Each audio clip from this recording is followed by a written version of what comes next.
इस bell icon को ignore मत कीजिए, इसे दबाएं और द सड़कनामा की सारी नोटिफिकेशन पाएं। मध्य प्रदेश अब राजस्थान में आपसी लड़ाई के बाद पार्टी में दो फाड़ हो रही है। आप क्या मानते हैं, क्या वजह है कि केंद्रीय नेतृत्व या कांग्रेस आला कमान कुछ क्यों नहीं कर पा रहा? देखिए, कौन कर पा रहा है कौन नहीं कर पा रहा है ये तो मैं इस स्थिति में नहीं, लेकिन ये सच्चाई है कि जिस तरीके से पूरी स्थिति को परिस्थितियों को हैंडल करना चाहिए था वो ना हरियाणा में उस समय हुई थी। हमारे तो जितने जनरल सेक्रेटरीज आए एआईसीसी के, वो तो हमारे विरोध में ही हमेशा काम करते रहे और उसी तरीके से ना कभी उन्होंने मीडिएट करने की कोशिश करी। और हमारी जो लड़ाई थी वो यहाँ के, मैं समझता हूँ कि जो अब लड़ाई चल रही है कि उससे बहुत भिन्न थी।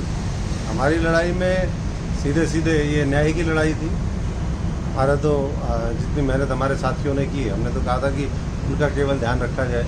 यहाँ सत्ता में हिस्सेदारी की लड़ाई, तो दोनों में बहुत फ़र्क है। मेहनत हमने की थी, उन लोगों को तो पूरा कोऑपरेशन वहाँ पर मिला था, तो दोनों केस बहुत अलग हैं। और काश सब चीज़ें ठीक रहती, और अगर ठीक रहती तो आज हरियाणा में भी सरकार होती, मध्य प्रदेश की भी सरकार होती, और आज राजस्थान की सरकार के ऊपर भी संकट नहीं होता। सिंधिया के बाद अब पायलट और आप भी राहुल गांधी ब्रिगेड के लोग माने जाते थे, क्या वजह कि ये सब लोग राहुल गांधी का साथ छोड़ रहे हैं?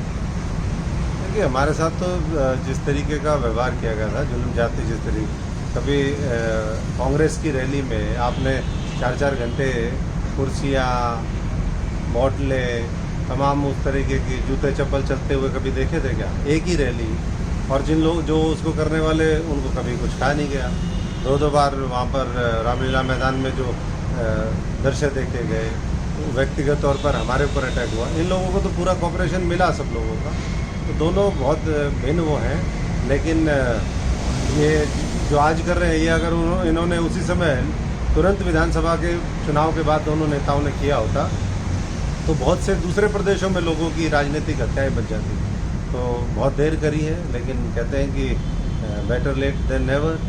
तो क्या सोच करके किया, लेकिन उससे बहुत लोग जो बच सकते थे, हमारे जैसे लोगों को हो सकता है कांग्रेस ही ना छोड़नी पड़ती, और अगर पूरी तरीके से लड़ाई लड़ी जाती तो दोनों स्टेट में दोनों तो मुख्यमंत्री नहीं बन सकते, दोनों में से एक जरूर बन सकता था। कहीं छत्तीसगढ़ में एक मीडियोकर एज के व्यक्ति को बनाया था, तो एक कहीं यंग बनता, कहीं बुजुर्ग भी बनते, और सबके समावेश से ही जो है पार्टी चलती है। लेकिन कांग्रेस में आज कुछ नेता ऐसे हैं जो बीजेपी और आरएसएस के इशारे पर काम करते हैं। वो हैं कांग्रेस में कहने के लिए, लेकिन उनके तार कहीं और जुड़े हुए हैं, और जब वो लोग कांग्रेस को ख़त्म करने में लगे हैं तो कौन बचा सकता है? हमारे तो जितने जनरल सेक्रेटरीज आए, उनका एक ही एजेंडा था कि वो नई पीढ़ी को ख़त्म करो, और जिन्होंने उनके साथ बड़े बड़े धंधे और कारोबार किए हैं, पहले वो जो 10 साल की कांग्रेस की सरकार थी, पहले तो उसको चलाने का नहीं, लूटने का काम करते थे, और जब अब सरकार चली गई तो पार्टी को ख़त्म करने का काम कर रहे हैं। तो ऐसे लोग जब तक बैठे रहेंगे, मैंने पहले भी अपने लेटर में भी लिखा था जिस दिन हमने छोड़ी थी, कि ये जो इंस्टीट्यूशन है एआईसीसी की, जो जनरल सेक्रेटरीज की, इसने ख़त्म कर दिया। ना तो वो ढंग से ऊपर रिपोर्ट करते हैं, ना मीडिएट करते हैं, और उन्हीं की वजह से, उनके जो व्यक्तिगत हित हैं उसकी वजह से आज कांग्रेस यहाँ पर आकर के खड़ी होगी। पता नहीं कहाँ लेकर के जाएंगे। ये 135 साल पुरानी पार्टी तबाह और बर्बाद करने का श्रेय वो बहुत से कारणों को है, बहुत से लोगों को है, और जब इतिहास लिखा जाएगा तब उसकी व्याख्या और उसका मूल्यांकन होगा। क्या आपको लगता है कि कांग्रेस का केंद्रीय नेतृत्व कमज़ोर हो गया, इसलिए राज्यों में नेताओं की मनमानी हो रही है? देखिए, पार्टी कमज़ोर होने की वजह से निश्चित तौर पर जो लीडरशिप है उसको निर्णय लेने में दिक्कत होती है, इसमें कोई वो नहीं है।